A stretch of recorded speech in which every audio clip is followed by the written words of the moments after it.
gemeente. Baie welkom hierso. Marne, weer eens, baie welkom. Sterkte, dis jou laaste week het jy nou vir ons gesê. Goeie dinge wat die week vir jou wag, so baie sterkte. Ek dink julle kan maar net gaan kyk na wat alles in die boodskappe staan. Daar's weer 'n stuk van Dorcas en die dagboek vir die res van die maand. En die lys is baie lank, so is daar enigiemand wat die week verjaar wat hier vanoggend is? Niemand nie. Enigiets anders wat ons kan vier, huweliksherdenking, en of ander prestasie.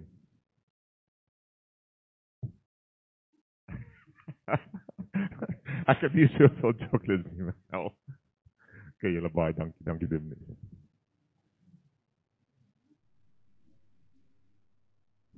Dat ons dalk moet begin met die erediens. Maar dis lekker om te sien hoe selfs gemeentes saam kan op 'n kamp self lekker geniet. En geliefdes, dit is soos vanoggend genoem het, my laaste week waar ek nie gelegitimeer is nie. Ek word nou donderdag gelegitimeer, dan word ek amptelike prop in die NG Kerk. So dis 'n lekker besige week en daarom 'n voorreg om vanoggend ook weer by u te kom preek. Nou ek het gedink om die vorige keer waar ons uit Jeremia 29 vers 4 tot 7 en dan bietjie op vers 11 ook gefokus het, hierdie keer die laaste deel van Jeremia 29, daai deel waar die brief geskryf word aan die ballinge te hanteer. Maar voordat ons begin, net 'n herinnering van wat in die eerste deel van hierdie brief geskrywe was. Dit sê, bou vir julle huise en bewoon dit. Let tuine aan en eet opbrengs daarvan. Trou en bring kinders in die wêreld en laat hulle trou en kinders in die wêreld bring. Julle moet daar in Babel baie word, nie min nie. Bevorder die belange van die stad waarin ek julle in ballingskap weggevoer het. Bid tot my vir daardie stad, want sy belange is ook julle belange. En die vorige keer het ons gepraat van hoe, selfs al is hulle nou in hierdie wildvreemde plek, eintlik omring met die vyande, is hulle nog steeds daar geplaas deur die Here God. Is hulle daar om uiteindelik 'n seën te wees vir die stad rondom hulle. Dat hulle nie moet terugsit en dink, ons het nou verloor nie. Ons moet nou oorgee en maar deel word van hierdie vyand van ons nie. Maar dat hulle steeds moet vashou aan hulle geloof in God. Maar dat hulle terselfdertyd ook die belange van die stad, waar hulle nou is, sal bevorder. Dat hulle daardie stad se vooruitsig probeer verbeter, waarlik 'n seën te wees, 'n lewende teken van die Here God in Babylon.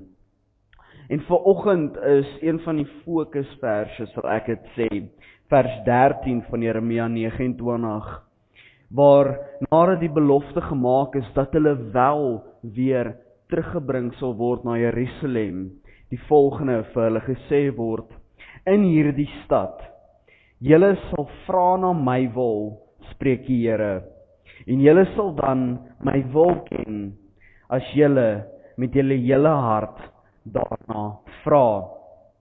En hierdie is 'n teken van die hoop waarop die ballinge hulself vestig. En hoop vir ons is nie hierdie wishful thinking, ag ek hoop ek gaan dit kry, maar as dit nie gebeur nie, dan is dit ook maar oukei. Hoop vir 'n gelowige, soos ons vanoggend gaan hanteer, is veel meer 'n versekerde wete dat die uitkoms steeds by God is. Ondanks hoe ons daar uitkom, is die hoop 'n vaste wete dat God daar wag by die uitbestemming vir ons. Die Here het sy volk beloof dat hulle hom weer sal vind, maar nie noodwendig oor 70 jaar nie. Nou, daar waar hulle is, in hierdie vreemdheid, daar sal hulle die Here vind. Hy het nie verdwyn nie. Hulle dink dalk hy het verdwyn, want hulle sien nie meer die tekens wat hulle aan hom gekoppel het nie. Die tempel, die stad. Hulle moet nou opnuut begin soek na die Here. Vars kyk na waar is God waar ek hom nie voorheen gesien het nie. Daar kom nie 'n belofte van 'n ontsnapping uit Babylon nie. Daar kom eerder 'n belofte van 'n herontdekking. Dat net soos wat hulle die sade plant om die tuine te groei, om uiteindelik vrug te dra, so is hulle ook eintlik 'n saadjie wat in daardie stad geplant is om getuienis te lewer van hul geloof in God. En is 'n getuienis wat sê dat God is oral te vind solank jy vir hom soek. Hy is reg langs jou. In die donker kan jy net jou hand uitsteek en weet hy is daar. Nou geliefdes, in die naam van ons drie-enige God, kom groet hy jou vanmôre en sê die wat hom soek sal hom vind. Genade en die vrede van die lewende Here vir jou. Kom ons staan dan nou en dan sing ons 'n paar lofliedere saam. Ek wil net gou seker maak ons volgende lied sing, dat ons net 'n oomblik sal neem en dink waarom God ons vanmôre hierheen geroep het. Om deel te word van sy kerk wat vanmôre vergader, reg oor die wêreld. Om te deel in die vreugde wat hy vir ons in ons harte gee. Om te kom om onsself weer te gee, dat hy ons kan vorm. So laat ons 'n oomblik net so stil raak en onsself in stil gebed voor die Here oorgee.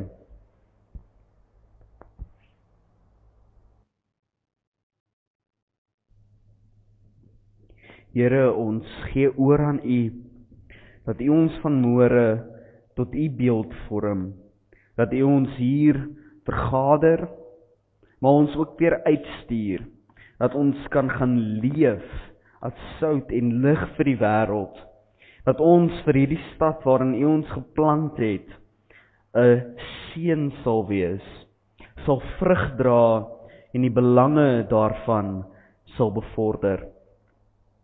Here, net soos wat U ons nou ingeroep het, vra ons om ons nou ook te bewoon met die Heilige Gees, dat U ons harte sal oopmaak vir U woord vanmôre, en dat U sal sien, ons kom in nederigheid voor U saam. Amen. Ons gaan terwyl ons so sit, 'n volgende lied, Wees stil en weet, saam sing.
Ek weet nie wie van u kan verlede keer onthou, toe ons die kindertjies voorgeroep het nie. Ons 'n paar saadjies geplant. Ons het, ek dink is 'n nastartium of so iets en dan 'n butternut geplant. En ons het gesê dat as ons hierna sorg, as ons seker maak ons kyk na die plantjies of die saadjies wat geplant is, natuurlik sal hulle dan opkom. Maar dit beteken nie ons los dit net oor en sê liewe Here asseblief kyk na die plantjies, laat hulle self groei nie. Ons het ook 'n aandeel daarin om seker te maak hierdie saadjies het 'n goeie kans om uiteindelik te groei. Nou, dit uiteindelik gekom, ek moet bely, ek was bietjie onseker oor van die saadjies, so ek het 'n paar ekstra in elke potjie gesit. So dis waarom van hulle 3 in het, en tot my verbasing het elke liewe saadjie wat in die grond ingekom het ontkiem. So ek dink is maar net 'n wonderlike voorbeeld van as jy regtig wil, dan sal die Here dit laat plant. Maar net soos wat, of kom ons hou die plantjies hier voor, ek weet mos in elk geval wat hier so op die papier moet staan. Net soos wat die plantjies nie net in een dag opgekom het nie, dit het so 'n week gevat voordat hulle deurgebreek het. Net so kan ons sê, dis verteenwoordigend van ons geloof. Ons weet tog van kleins af, jou geloof gaan nie in een dag die grootste en die sterkste en die mees selfversekerde wees nie. Dis iets wat elke dag stukkie vir stukkie groei. En dit gebeur baie dikwels wanneer ons in diep donkerte geplant word. Daardie saadjies is ingesit en is hulle toegegooi met hierdie grond en is donker en is klam en is soms skrikwekkend en ek weet nie regtig waar ek is nie. Ek kan nie die lig bo my sien nie. Ek word so elke dag net oorval met water en dan verdrink ek so bietjie. En in hierdie donkerte voel dit of my geloof nie kan groei nie, asof ek nie kan opskiet, gaan wortel skiet en actually kan begin groei nie. En dis dalk 'n vrees wat ons en die ballinge in die tyd waarin Jeremia geskryf het sou kon hê, dat ons is nou hier geplant, ja, maar ek weet nie hoe lyk dit vorentoe nie. Ek weet nie, gaan die omstandighede nog van so 'n aard wees dat ek kan aanhou groei nie. Waarop kan ek vertrou om seker te maak ek kry water, ek kry die nodige kos, ek kry uiteindelik die sonlig wat so seker maak dat ek kan groei.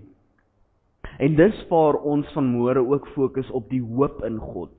Nou hoop, soos ek reeds genoem het, is nie die wishful thinking nie. Hoop is 'n wete dat as ek oorgee in God, maak nie saak waarheen hy my bring nie, dit is steeds by die Here. Dis hoop om te weet dat ek uiteindelik deur hierdie grond sal kom, dat ek deur dit sal skiet. Dalk vat dit bietjie langer as die plantjie langs aan my. Hierdie enetjie veral het so klein bietjie later as die res opgeskiet, as hierdie groot is. Maar dit beteken nie net omdat 'n ander ene vinniger as ek groei of meer versekerd is oor waar ek groei nie, dat ek nie ook deur die grond sal kom nie. In hierdie stad van Babylon was die belofte gewees dat hulle daar geplant is om te groei, om daar vir die nasie rondom hulle uiteindelik vrug te wees. Dit het nie in 'n dag gebeur nie, soos ons sal lees, hulle was tot en met 70 jaar in ballingskap weggevoer. Maar stukkie vir stukkie, dag vir dag, geloofspraktyk, gebed, skriflees op 'n slag het bygedra tot hulle geloofsvorming en kon hulle daarom sien dat selfs in hierdie vreemde land kon hulle vrug dra, kon hulle groei. Nou, ek gaan dit net hierso los. Ek wonder of ek dit dalk in een van hierdie ou bakkies net kan onderste bo draai. Ek wonder nie dit moet op die wit tafeldoek staan nie, want dit is bietjie nat onder. Ek het dit gisteraand gou vinnig weer nat gegooi. Net as 'n teken, as 'n simboliese teken van ons teks van môre, van groei en van vertroue in God, dat hy ons laat groei. Nou, in hierdie donker plek van Babylon was die onsekerheid nogal groot gewees. Daar's afgoderry reg rondom jou. Die volk het hul geloof so gekoppel aan die stad Jerusalem, aan die tempel waar hulle God aanbid het en hul offers gebring het, dat sodra dit van hulle ontneem is dit regtig asof hulle in die donkerte gegooi is. Hulle weet nie waarheen om te gaan nie, want hulle is so in hierdie sisteem ingeoefen, van jy gaan na 'n sekere plek op 'n sekere tyd en jy bring 'n sekere offer, en dit is toewyding aan God. Dat sodra hulle nou uitgedaag word om anders oor hul verhouding met God te dink, kom daai onsekerheid na vore. Weet hulle nie hoe om dit te doen nie. En dit is natuurlik waar die hoop en die vertroue in God kom. Dat nou in Babylon gaan hulle verhouding met God moet aanpas, so hulle hom moet herontdek, nie dink oor wat dit beteken om aan God te behoort, vir hulle om te kan groei en nie kortskiet nie. Ek gaan daarom vra dat ons nou Jeremia 29 vers 8 tot 14 sal saam lees en dan oorgaan na die prediking. Dat ek net gou my Bybel oopmaak. Dit is nou wat gebeur as jy halfpad by die deur uit jou Bybel vergeet. Want jy het mos 'n Bybel op jou rekenaar waarop jy sit en werk natuurlik. Gelukkig is Jeremia 'n baie maklike boek om te kry. Dit is toevallig net so voordat ons by die skriflesing kom. As jy vir iemand ooit wil uitvra oor die langste boek in die Bybel, hulle sal waarskynlik vir jou sê is Psalms, dis eintlik Jeremia wat die langste boek in terme van inhoud in die hele Bybel is. Dis langer as Genesis, dis langer as Psalms. Psalms lyk groter want dit het so baie Psalms daar binne. Maar kom ons lees vanaf vers 8. Dit is nou nadat daar gesê is bid tot die belange van die stad, skep 'n lewe vir jou hier in Babylon. Waar dit sê, so sê die Here die Almagtige, die God van Israel, moenie dat die profete en waarseers daar by julle mislei nie. Moenie ag slaan op daardie drome wat julle so graag droom nie. Daardie mense tree sonder opdrag op as profete in my naam. Ek het julle nie gestuur nie. Ek het hulle nie gestuur nie, sê die Here. So sê die Here, oor presies 70 jaar sal ek Babylon straf en julle onder my sorg neem, en dan sal ek my belofte nakom om julle hier na Jerusalem toe terug te bring. Ek weet wat ek vir julle beplan, sê die Here.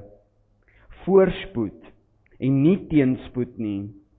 Ek wil vir julle 'n toekoms gee, 'n verwagting. Dit kan ook vertaal word as 'n hoop. Daarom sal julle my aanroep, tot my kom bid, en ek sal julle gebede verhoor. Julle sal vra na my wil, en julle sal dan my wil ken, as julle met julle hele hart daarna vra. Julle sal my ontmoet, sê die Here, en ek sal julle terugbring uit die ballingskap uit.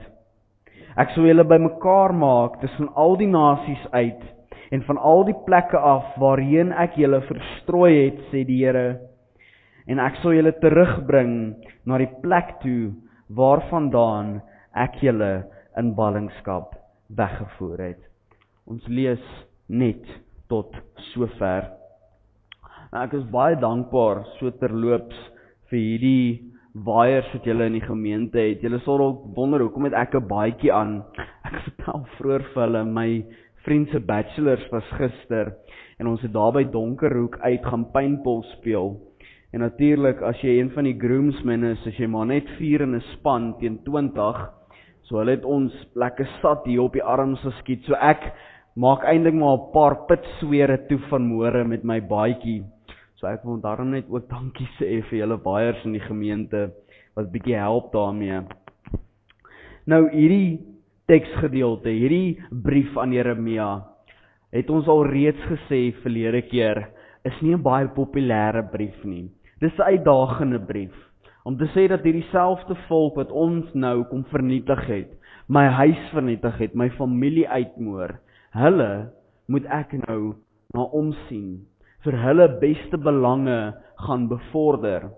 Alles doen dat dit nie net my sal voordeel trek nie, maar die rondom my ook. En hierdie volk wat so weggevoer is in ballingskap, voel asof hulle afgesny is van God. Asof hulle nou verlore is, nie meer by hom kan uitkom nie. Wat maak jy as dit voel of jy van God afgesny is? Jy begin weer te leer om hom te soek. En die maklikste ding van God is, hy's nie moeilik om te kry nie, maar dit vereis dat ons wel vir hom sal begin soek. Dat ons sal begin kyk na waar die Here in my lewe en in die lewe rondom my wel betrokke is. En dit is 'n leer om met hoop te lewe, om te verstaan dat God daar is vir elkeen wat na hom vra. Soek en ons sal vind. Maar is nie 'n hoop wat sê dat alles wat ons nou wens en wat ons nou wil hê moet gebeur, sal vinnig regkom nie. Dis nie eers te sê dat wat ons hoop sal uiteindelik waarkom nie. Want ons hoop word baie keer teenoorgestel met die hoop wat God vir ons het. Die hoop dat ons by hom tuis sal word. Die hoop dat ons tevrede sal wees in hom. Ek weet nie wie van julle ken die ou nie, ek dink in Junie maand oorlede. Hy's 'n baptiste pastoor in Amerika gewees, John MacArthur. Maar hy het 'n quote gehad wat gesê het, contentment is the highest form of worship. Om tevrede te wees in God is die hoogste vorm van aanbidding. Want dit sê vir ons is tevrede in wie God homself openbaar. En hoe hy homself aan ons gee, dat ons daaruit kan lewe vind. Nie ons idee van God, wat ons wil hê hy moet vir my doen, nou al my rykdom, nou alles wat my hart begeer, vir my gee nie. Maar net dat God is, en ek in hom kan wees, is die hoogste vorm van aanbidding. Dis 'n hoop wat nogal vertrou op vers 11, wat sê, ek ken die planne wat ek vir julle het. Voorspoed en nie teenspoed nie. Nie, ek ken die planne wat jy vir jouself het nie. Ek ken die planne wat ek vir julle het. Ek wil vir julle 'n verwagting, 'n hoop gee. Nou hierdie is ons enigste skyfie vir vanmôre, so julle moet mooi daar volg, hoor. Ek probeer die laaste ruk nogal baie minder skyfies te gebruik. Ek het op 'n vorige keer begin van die jaar, het Dominee Paulet een van my preke gekrit, en dis niks teen haar nie, want ek sien dit regtig raak. Sy het gesê, ek het regtig te veel skyfies, jy hoef nie vir elke liewe gedagte 'n PowerPoint skyfie te maak nie, een is genoeg. Dus ek dankie Dominee, ek sal dit in gedagte hou. So, ons gaan so 4 dele inbreek, ons gaan vers 8, vers 10, 12 en dan 14 onder mekaar net bietjie uitvis. Maar dit gebruik met die voorbeeld van die plantjies, van die saadjies wat geplant is. En onthou, hierdie keer is dit nie ons wat die saadjies plant nie. Nou praat ons van ons is die saadjies wat God plant. Die ballinge is die saad wat God in die stad geplant het. Nou, net soos wat die saad in daai grond gelê het, was hulle nie dood nie. Hulle is dalk begrawe in die grond, maar inteendeel was hulle besig om te groei, om te versterk. Hulle kon hoop dat hulle wel sal groei, mits hulle vertrou in die Almagtige wat na hulle omsien. Nou, Jeremia is nogal baie erg om die valse beloftes wat hierdie profete bring aan te spreek. Want dit skep 'n verkeerde verwagting by die volk. Dit skep 'n verwagting dat wat ook al hulle wil hê moet gebeur, sal gebeur. En wat gebeur as dit nie so is nie? Beskuldiging teen God, teenoor my nasie. Dis 'n wegdraai en 'n blameerspel wanneer ons nie kry wat ons wil hê nie. Wanneer ons die verkeerde indruk skep na waarheen ons op pad is. Dis waarom ons so moet verseker wees oor ons verhouding met God, dat ons uiteindelik weet om nie teleurgestel te wees nie. Want dit is baie maklik as dinge nie uitwerk nie om net te blameer op die profete, op God. Maar dit kom uiteindelik terug na waaruit begin ons? Watter tipe hoop het ons? Watter tipe verwagting het ons? Ons eie, wat regtig baie tekort skiet. Ek weet nie wie van u kan die volgende 10 jaar so in julle koppe sien uitspeel dag vir dag, gebeurtenis vir gebeurtenis nie. As een van julle het, asseblief praat met my na die tyd. Ek wil net so paar nommertjies, so paar syfers by julle net reg hoor, veral wat nou Woensdag gaan gebeur en dan Vrydag. Dink dit ry met Molotto pad. Maar dit is om die regte indruk te kry. Begin by waar is ons geloof geplant? Is dit geplant in God van ons eie gedagtes, of is dit geplant in God wat homself aan ons openbaar? Die volk wou hoor dat hierdie ballingskap gou verby sal wees. Dat hulle nie lank in die stad sal bly nie, dat hulle nie vir die stad hoef te bid nie, dat hulle niks moet doen behalwe om te wag nie. Nou dit is al klaar een deel van 'n verhouding met God om te wag.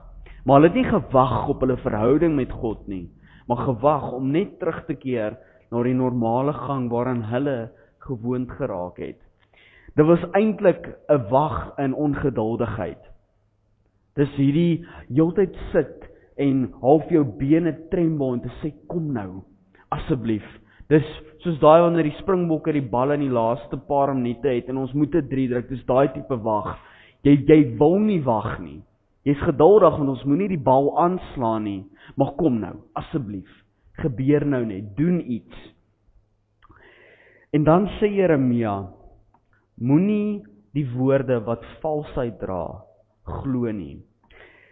Hulle wil glo dat God net volgens hulle prentjie sal werk, net in hulle eie gemaklikheid en hulle eie ou positiewe beeldjie van hulle toekoms sal werk, wat hulle self uitgekerf het. Terwyl dit regdeur die skrif tot op hierdie punt nie so werk nie. Dis God wat ons stuur waarin ons moet gaan. Nie ons wat sê, Here, ek wil daarheen gaan, vat my nou soontoe nie. Hierdie valse profete het net gegee wat hulle wou hoor, nie wat hulle moes hoor nie. Daai dikwels uitdagende, moeilike woorde om te bly eerder as om te gaan. Eerder as om te onttrek, hou vas, bly daar waar jy is. Moet nie oorgee nie. Ware geloof is nie 'n ding wat sommer vinnig groei soek nie. Ek weet daar is mense wat, en ek praat nou van in my perspektief van jong mense wat ek nou al ken, wat nie 'n verhouding met God het nie. Dan kom jy by een of ander, sê 'n Mighty Man Worship, of een of ander groot aanbiddingsgeleentheid, en daar het jy hierdie groot bekeringsgeleentheid, en as jy weer sien, is hierdie die grootste Christen, en sy geloof is so sterk, dis so verseker, en dan dink jy maar, Here, die ou ken u vir die laaste 2 maande, ek ken u al vir oor die 20 jaar, hoekom kan my geloof nie so lyk nie? Hoekom kan ek nie so vertrou op u nie? Hoekom sukkel ek nog met dinge waarmee hierdie ou nie het nie? Hoekom kan ek nie so vinnig groei en so sterk groei soos 'n ander nie? Nou, daar's ons pleintjies 'n baie mooi voorbeeld.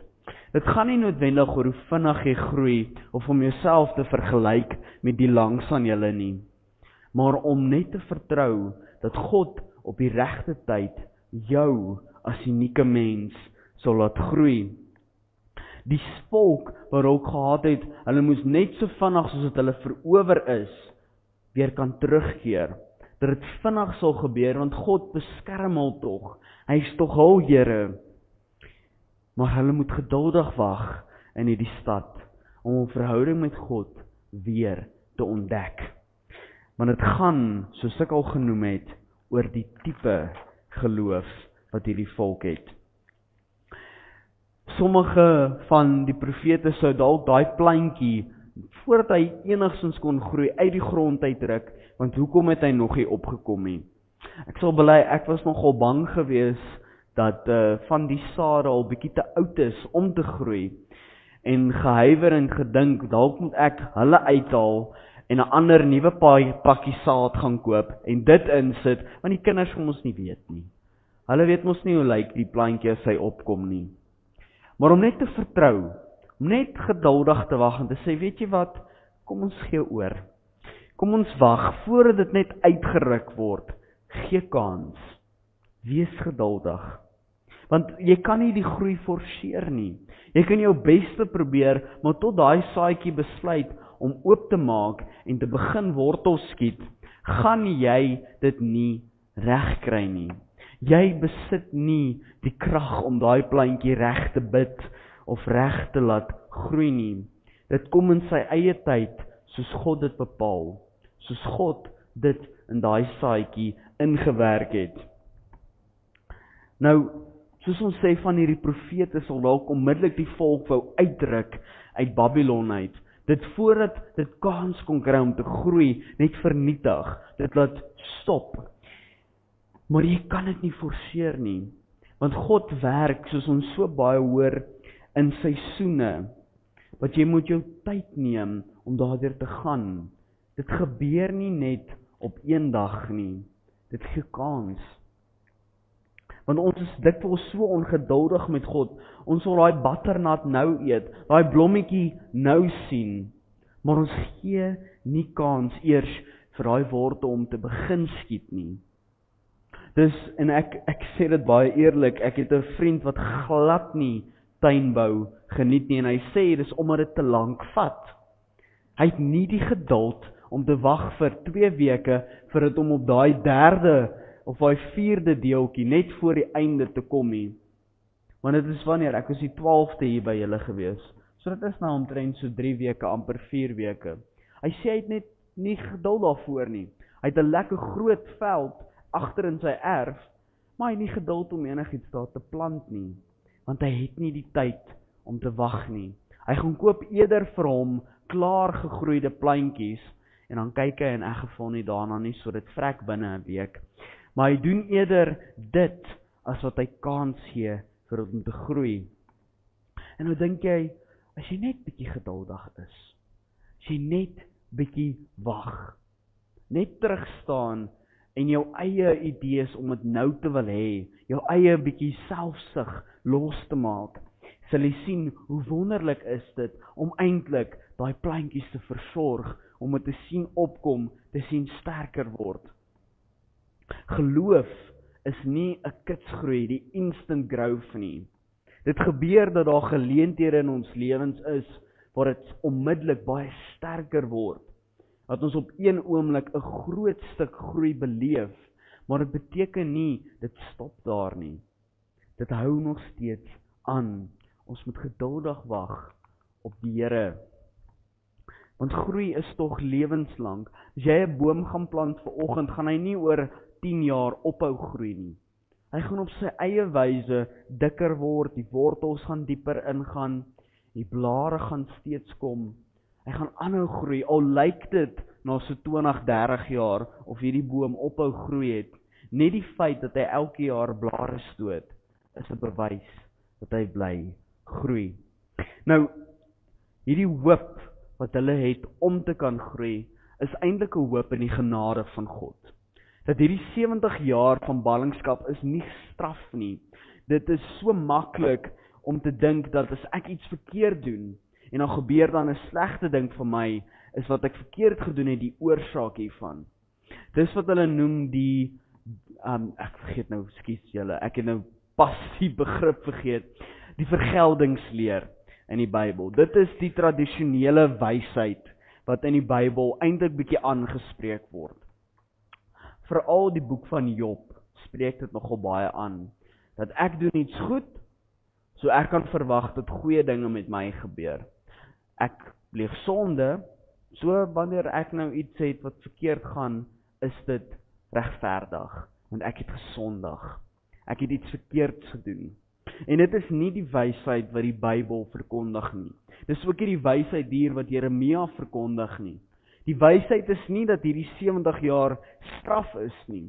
Die volk het dit teruggekyk en gesien, maar dit het natuurlik daartoe gelei, dat omdat hulle begin verset het in hul geloof, die afgoderry in Jerusalem ingebring het, was hulle nie meer so sterk waaksaam teen die volke rondom hulle nie.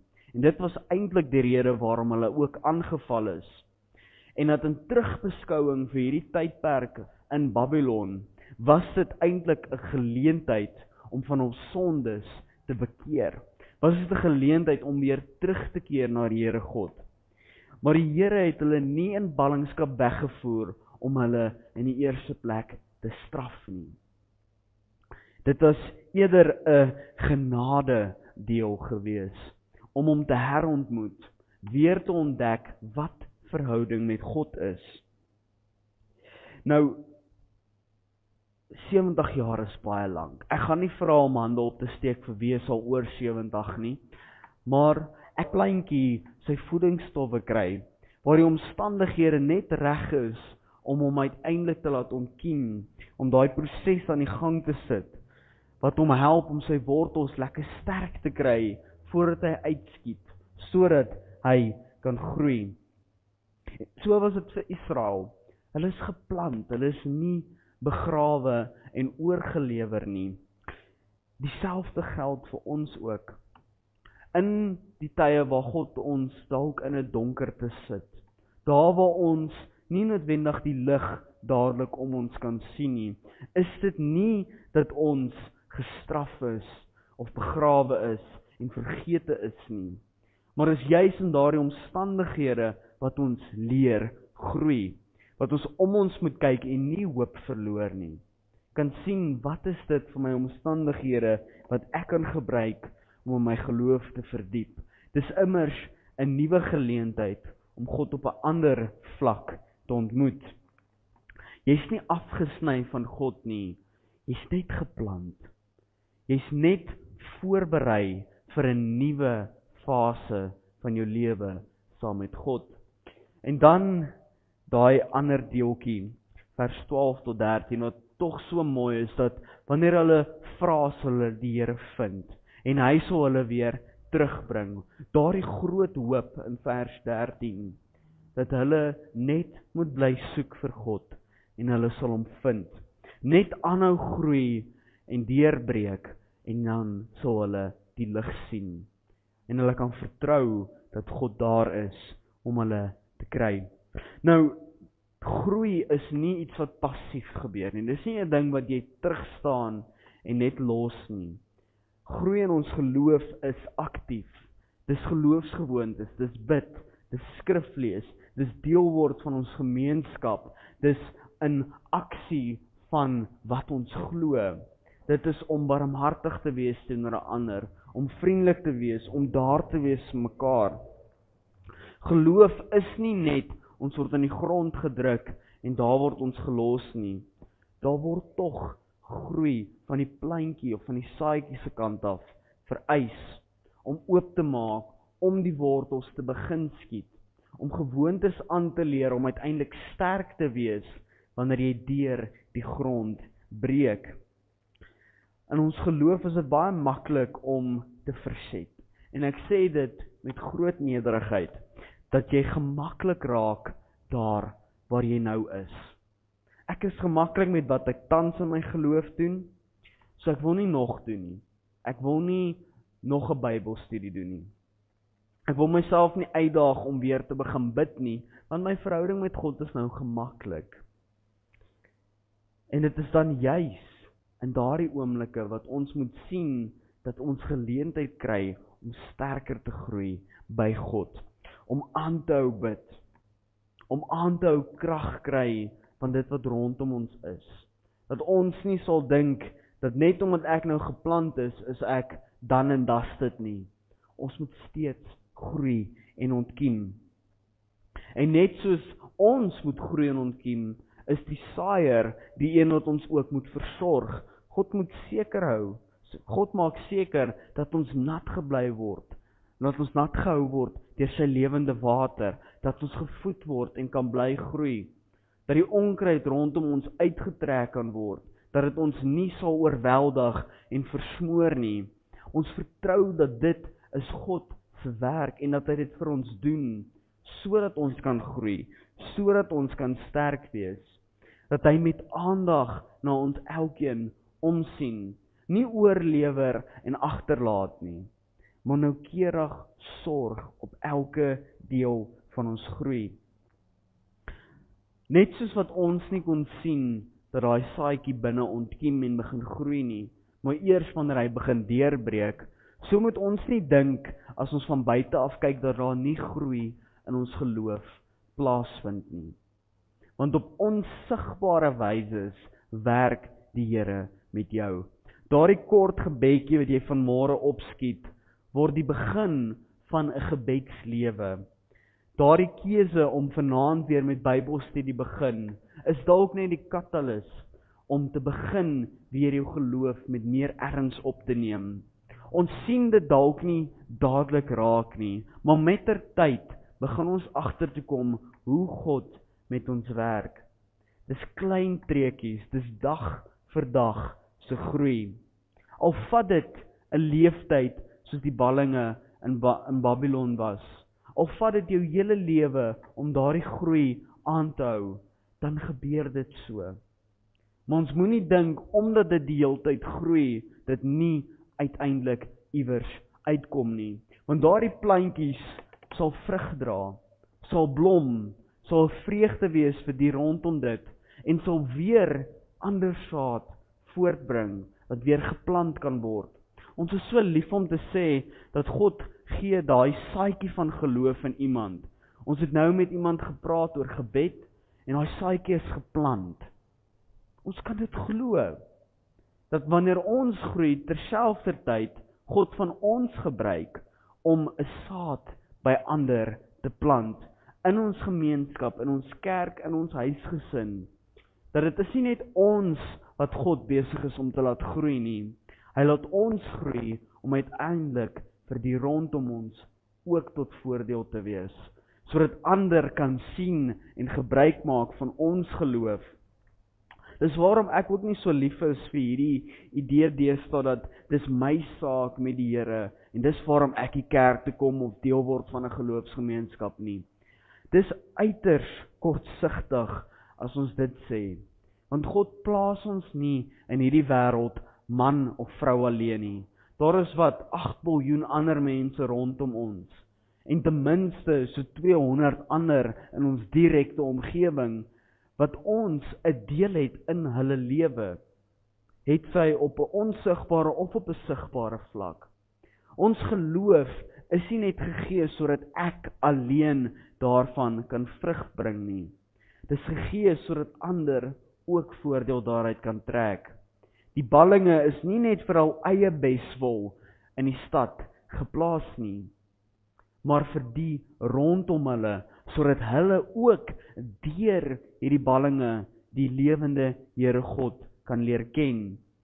Want hulle vra in Psalm 137, sien ons dit dalk die sterkste, hoe hulle weet hierdie ballinge hou vas aan hul geloof, dat hulle uittart, dat hulle kan sien dat hierdie volk hou vas aan hulle geloof.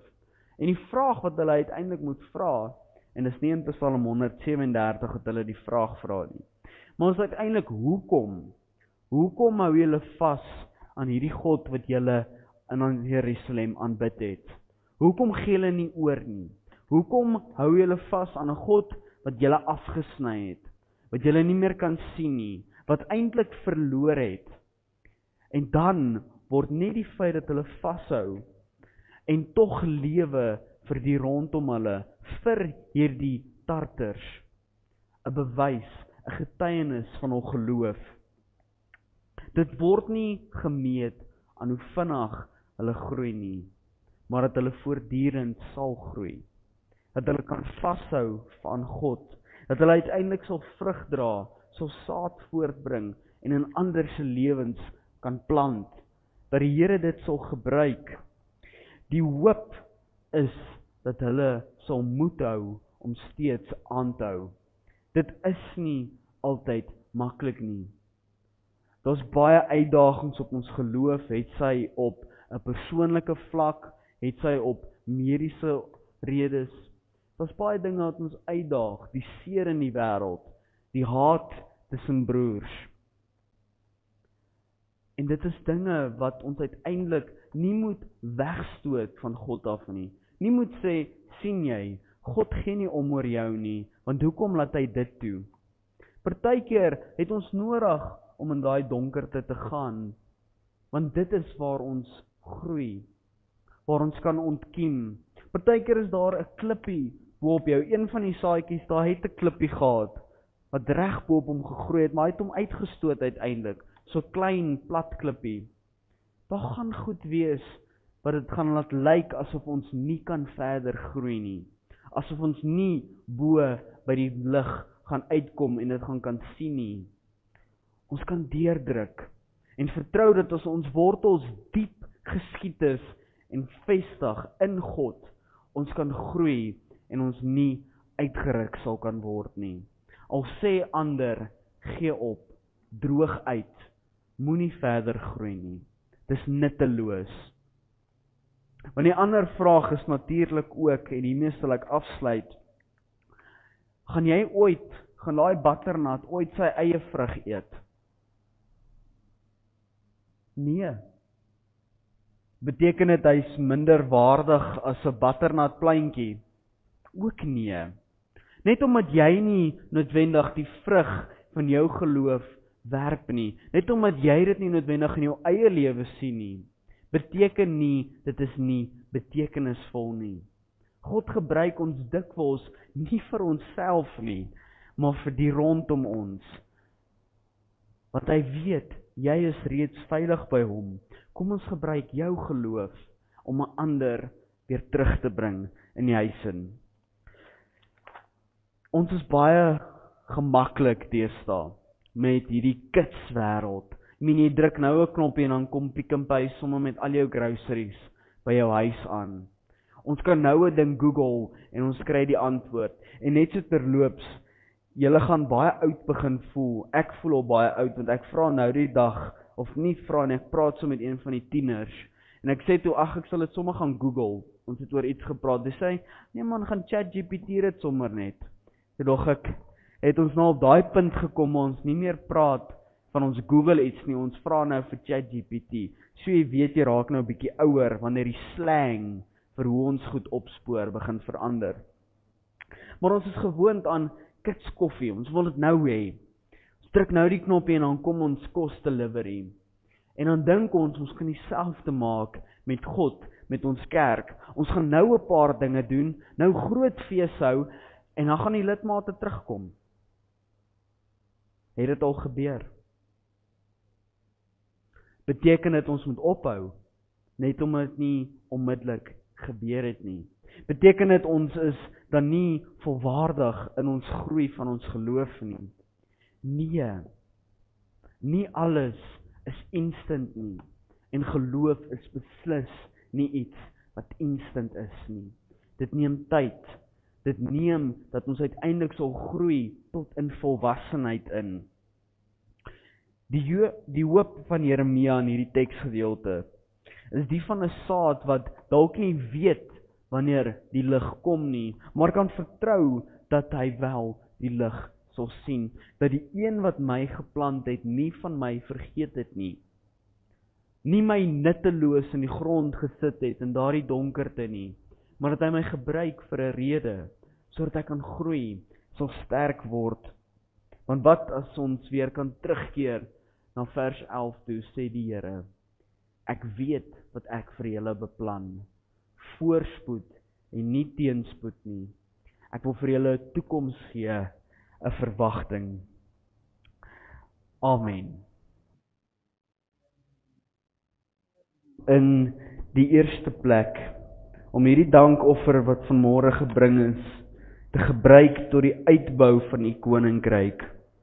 Dat dit nie te vergeefs gegee is nie, maar dat dit wel ook ontvang is in genade en in dankbaarheid, dat dit gebruik sal word om die koninkryk te bevorder, om die evangelie te bly verkondig. Gebruik dit, Here, tot u wil en tot u belang. Vader, ons dankie ook dat u vanmôre met ons hierdie saadjie kom plant het. Dat ons in hierdie week sal uitgaan en nie dink dat ons met die wind weggewaai sal word nie, maar dat ons diep in die grond geplant is, dat u vir ons laat wortel skiet, ons help groei en ons bo laat uitkom en die lig kan sien. Maar dat dit ook nie daar stop nie, Here God. Dat ons sal bly groei. Dat U ons sal help om vrug te dra vir die rondom ons, sodat dit uiteindelik vir hulle in hulle geloof 'n voordeel sal wees. Help ons om weer te besef dat as verbondskinders lewe ons nie vir ons eie wil nie. Ons lewe nie individueel in hierdie wêreld nie, o Here. Ons lewe vir mekaar. Ons lewe vir ons naaste. Ons naaste wat nie net insluit die wat soos ek lyk, of soos ek praat, of in dieselfde tipe huis soos ek woon nie. Maar elke mens wat U in liefde geskep het. Here God, ek bid, gaan met ons die week, gaan ons vooruit, dat ons U kan sien in alles wat ons doen, dat ons kan vertrou en kan bly hoop, nie net wishfully think, dat ons by U uitkom nie, maar kan vertrou en weet, dat ons die goeie stryd stry, en die wedloop by U sal haal. Soos die apostel Paulus geskryf het, Here. Vader, gee dat wanneer ons nou ons laaste dankgesang aan U gaan bring, dat ons dit jouhartig sal doen. Wat ons sal sien hoe wonderlik dit is om U naam in hierdie dag nog te kan verkondig en te kan hoog en luidkeels verkondig. Here, ek bid dit alles in U groot en in U heilige naam alleen. Amen. Soos wat ons hier uitgaan, kan ons vertrou dat die Here ons sal versorg en dat Hy die een is wat ons sterk laat groei in hierdie wêreld. Ontvang dan nou die seën van die Here vir die week wat voorlê.